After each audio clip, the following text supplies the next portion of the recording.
नमस्कार दोस्तों, मैं हूं दीपक सिंह, दैनिक स्टेट समाचार से। जितने भी फ्रंट लाइन वॉरियर हैं उनके लिए सरकार ने बहुत अच्छे कदम उठाए और उनको वैक्सीनेशन जो है वो सबसे पहले लगाई गई। लेकिन सवाल यह है कि क्या मीडिया कर्मी यानी कि हम लोग, हमारे जो जितने भी साथी हैं, सहयोगी हैं, ये फ्रंट लाइन वॉरियर नहीं है? इनको किस कैटेगरी में रखा गया है सरकार की तरफ से? आज तक अभी तक कोई वैक्सीनेशन जो है हम लोगों को नहीं लगवाई गई, या सरकार के उसमें यहाँ जम्मू कश्मीर की प्रशासन ने इस पर कोई शायद ध्यान ही नहीं दिया। ध्यान देंगे भी कहाँ से? इस समय उनको और भी बहुत सारी मुसीबतें जो हैं वो यहाँ पर आई हुई हैं।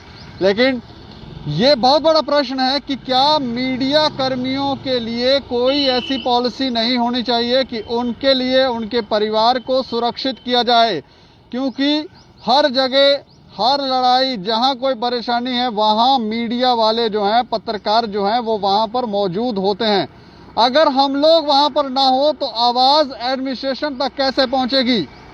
या सरकार ये चाहती है कि ये पत्रकार भी बीमार हो जाएं, प्रशासन ये चाहता है कि पत्रकार बीमार हो जाएं और ये लोग रेस्ट करें, आवाजें आए ही नहीं, आवाजें ही दबा दो। लेकिन ये पॉलिसी क्यों नहीं बनाई गई, ये एक बड़ा सवाल है। और दूसरा, कई डॉक्टर ये कहते हुए हमें ये कह रहे हैं, कई डॉक्टर, क्योंकि वो सरकारी डॉक्टर हैं तो कह नहीं सकते, वो हमसे ये कह रहे हैं कि हम लोगों को अगर, क्योंकि बहुत दूर दूर से लोग, डॉक्टर जहां पर अस्पतालों में, गवर्नमेंट मेडिकल कॉलेज में, आयुर्वेदिक अस्पताल, शालामार अस्पताल या कोई दूसरा अस्पताल जो भी है, वहां पर कई दूर दूर से डॉक्टर आते हैं। गाड़ियां बंद हैं। पहले वो प्राइवेट गाड़ियों में आते थे, लेकिन अब गाड़ियां ही बंद हैं। तो ये लोग किस तरह से यहाँ पर आए?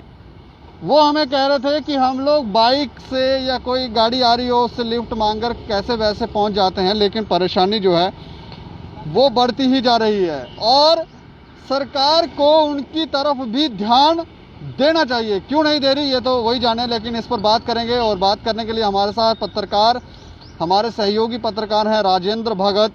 सर, आपका बहुत बहुत स्वागत है। जी धन्यवाद। अच्छा, पहले तो हम चर्चा करेंगे पत्रकार बंधुओं पर। पत्रकार जो हैं, हम लोग जो हैं, आपने देखा होगा, आप स्वयं भी, अस्पताल हो या फिर कुछ कहीं, हर जगह हम खड़े हैं, हर जगह कह रहे हैं यहाँ ये परेशानी है। लेकिन हम कोई वॉरियर कैटेगरी में नहीं आए, ना हमें वैक्सीनेशन, ना हम फ्रंट लाइन वॉरियर में, ना किसी वॉरियर में कोई वैक्सीनेशन भी नहीं दी गई, ना हमारी सुरक्षा का ध्यान रखा जा रहा है, ना ही हमारे परिवार का।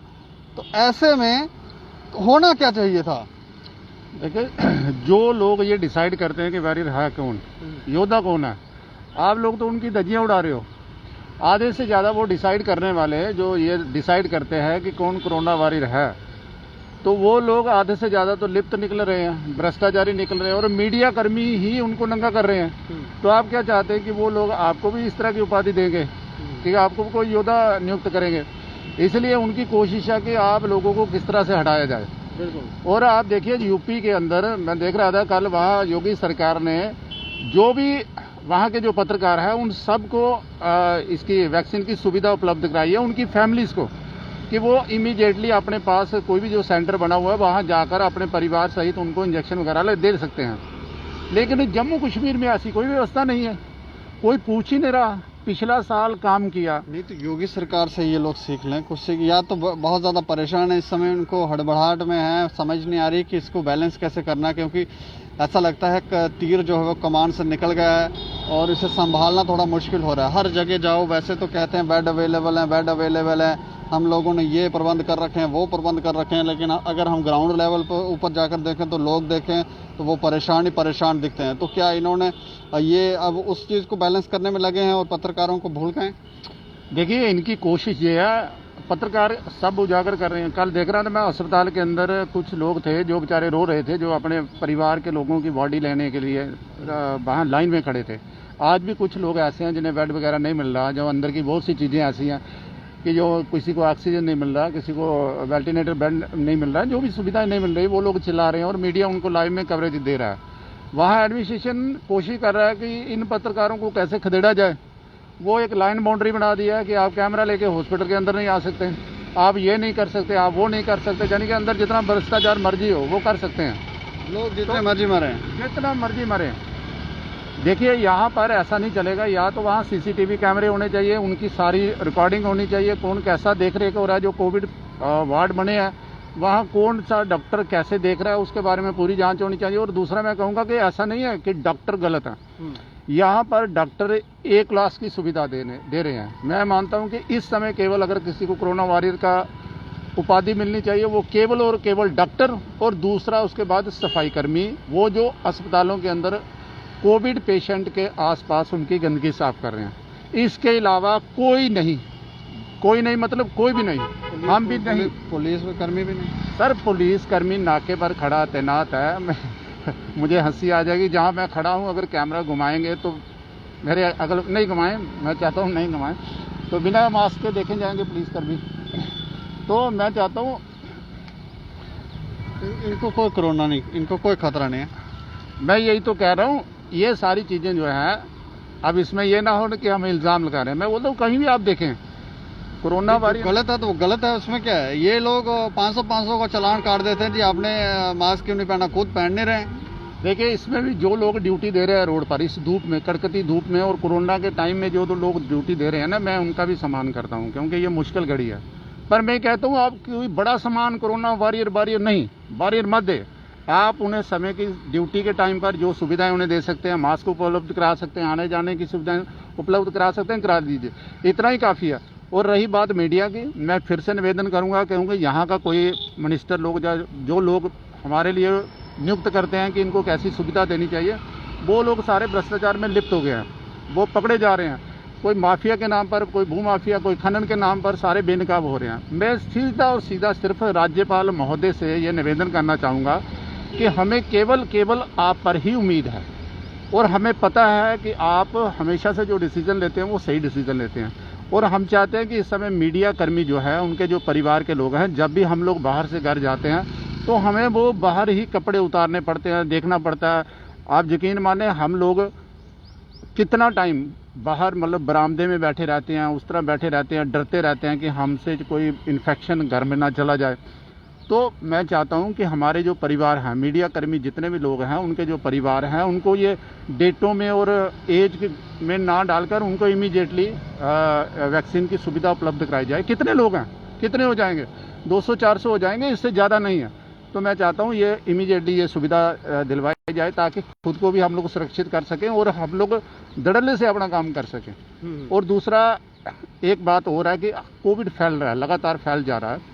देखिए फैलता क्या है, कैसे है कि अगर जो डॉक्टर लोग हैं, जो वहाँ नर्सिस हैं, जहाँ जो सफाई कर्मचारी हैं वहाँ, तो वो लोग काम करने के बाद अपने घर जाते हैं जहाँ वो कोविड के आसपास होते हैं, डर रहता है कि उनसे कहीं इन्फेक्शन ना फैल जाए।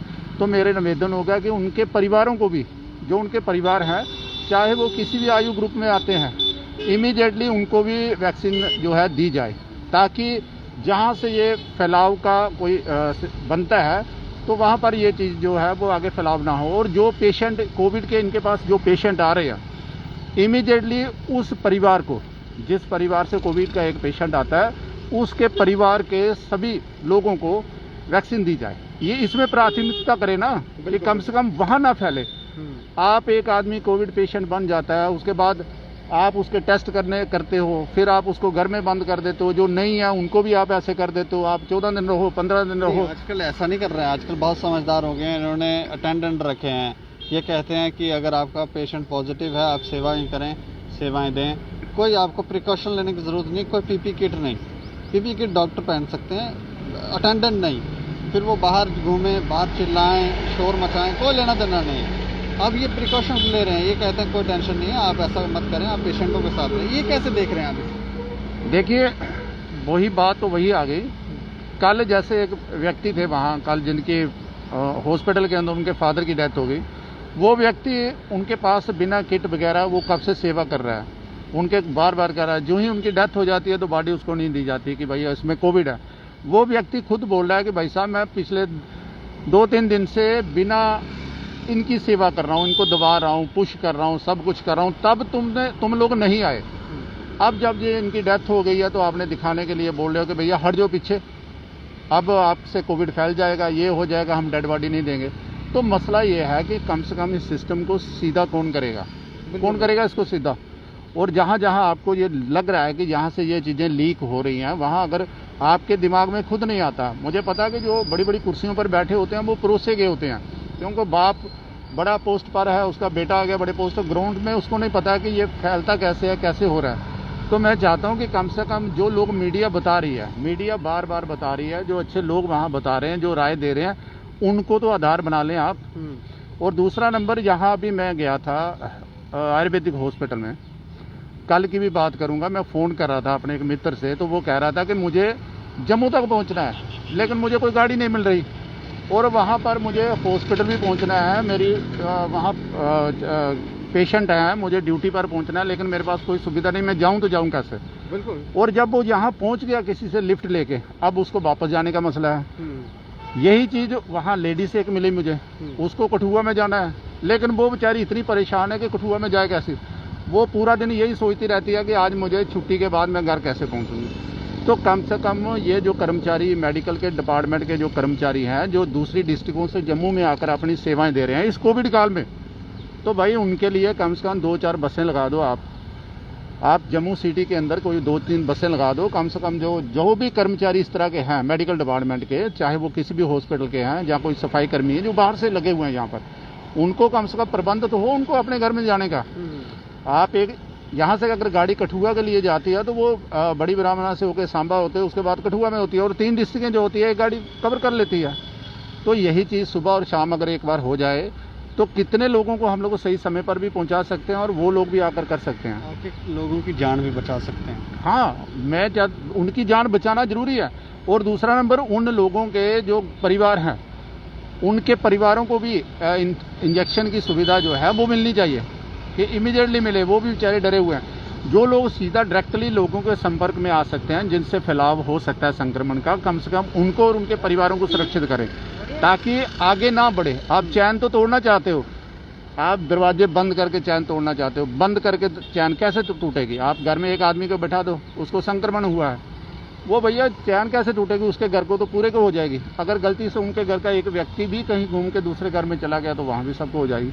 तो मसला यह है, जहाँ जहाँ ये पता चल जाता है, जो कोई पेशेंट आपके पास आता है, उनके पूरे उसके क्षेत्र को ना करो आप, कम से कम उनके 2-4 घरों को तो आप इंजेक्शन वगैरह दे सकते हैं। तो ये चीज़ तो सरकार ने अब उपलब्ध कराई है, इसका तो आप इस ढंग से कर सकते हैं ना। बिल्कुल। बाकी हम लोग कितने दिन से चल रहे हैं, अभी आपके सामने मैं मोबाइल खोलूँगा, जाऊँगा, दोनों वेबसाइट में भी जाऊँगा, वहाँ 3-4 दिन की बुकिंग है, कोई हो नहीं सकता। तो ये काफ़ी प्रॉब्लम है, मुझे लगता है इसको करना चाहिए। और खासकर मीडिया कर्मियों के लिए मैं फिर से कहूँगा कि मीडिया कर्मी जो हमारे रोड पर घूम रहे हैं, हॉस्पिटलों में जा रहे हैं, बार बार जा रहे हैं, इनकी सुरक्षा सुनिश्चित करें, इनको भी इंजेक्शन की सुविधा दें और इनके परिवार को भी, ताकि इनमें भी ये भरोसा रखे कि सरकार कोई हमारे साथ है, हमारी सुनती। चलिए, शुक्रिया सर, हमसे बातचीत करेंगे। धन्यवाद। तो अगर मीडिया कर्मियों के ऊपर ही प्रशासन ध्यान नहीं देगा, सरकारें ध्यान नहीं देंगी, तो फिर मीडिया कर्मी जो इतनी मेहनत कर रहे हैं, एडमिनिस्ट्रेशन तक आवाज़ें पहुंचा रहे हैं, लोगों को क्या परेशानी है, क्या दिक्कत है, ग्राउंड लेवल पे क्या हो रहा है, एडमिनिस्ट्रेशन क्या कह रही है, ये सारी जो चीज़ें उजागर करने वाला जो मीडिया कर्मी हैं, उनके लिए अगर सरकार पॉलिसी नहीं बनाएगी तो फिर किसके लिए बनाएगी।